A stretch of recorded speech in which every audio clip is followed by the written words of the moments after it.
Hello ladies and gentlemen, Meoni here of the Clismcast, and today I'm looking at Kenshi, which is a brand new free-roaming squad-based RPG, recently greenlit through Steam's indie service by lofigames.com.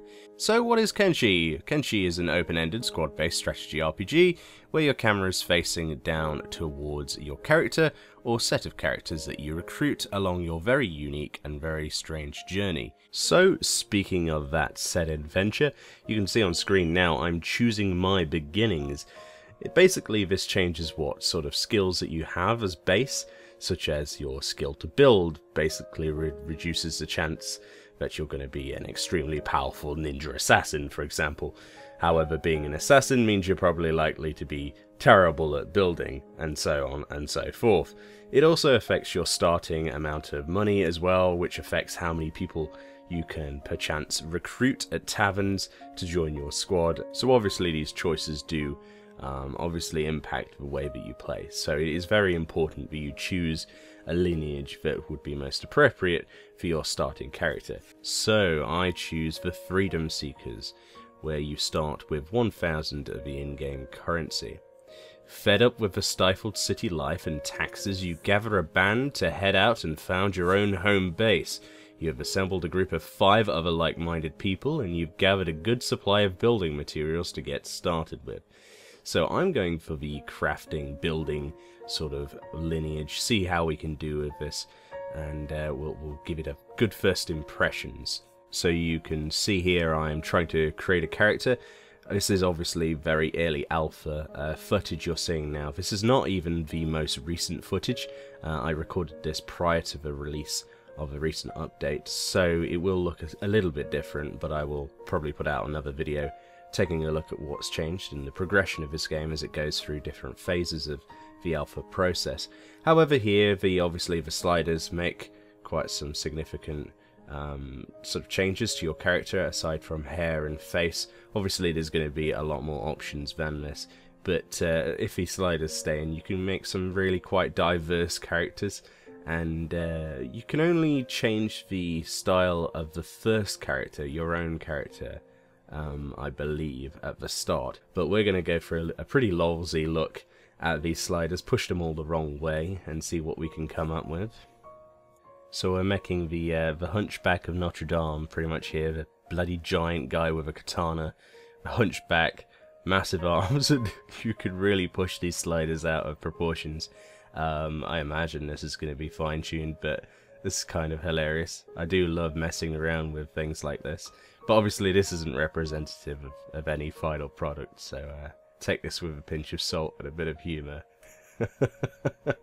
This guy's starting to look like somebody I know in real life, which is kind of scary, actually. They're not that deformed. But there we go, we've created our character.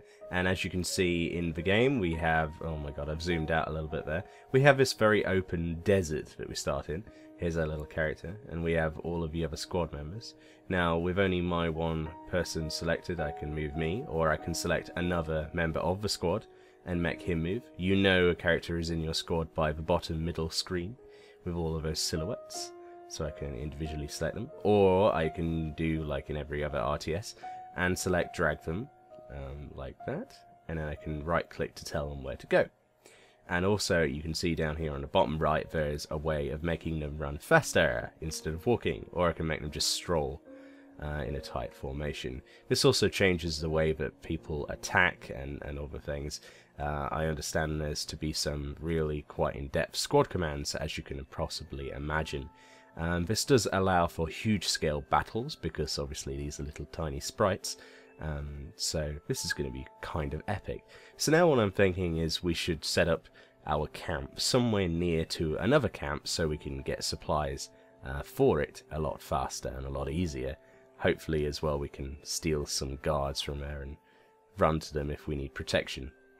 So as you can see here, my main character, the one I created, and a couple others here are actually quite well equipped. They've got a sword instead of just stone, but a lot of the people are signified that they're obviously builders because they have all of the materials in their bags. Now let's get cracking with some building, shall we? Let's test this out. So here I've selected all of the people Now you select who you want to be the builders. So I've selected everybody because I think everybody should muck in. Once you have those individuals selected, we go to the build menu, which is on the bottom right, and then we open a sub-menu with lots of different options for like farming and mining and machinery and all these things. Now all of these things obviously need research to unlock, and some people need to be researched and sort of trained to be able to use them. So obviously that's something we have to consider in the future. But for now, let's just build a basic hut. Basically, once you click the thing that you want to build, you will get your mouse will turn into the object, and you will simply place the foundations where you would want it to go, and it gives you a brief demonstration of where it would be. Obviously, red means you can't place it in that location, and green means you can. So very simple stuff here that you should be familiar with from a lot of other building games. So as you can see here, everybody I had selected is mucking in, or at least where they can. A couple of people are a bit idle there, but that's fine. So we're actually using the materials in our bags. It does show what you need for each particular thing, but I completely negated to look at that, so I'm not really sure the capacity of what I can or cannot build here. I'm just going to go for it and see what I can do. So we're building a small shack here, so as you can see the framework is up there showing how tall it will be and stuff like that, and at the moment there's just a few tiles, a wooden floor and a door on it, and basically it will gradually climb up that sort of framework until it's complete, and then the building will be, usable. You'll be able to go inside there and place other objects that you have built or bought.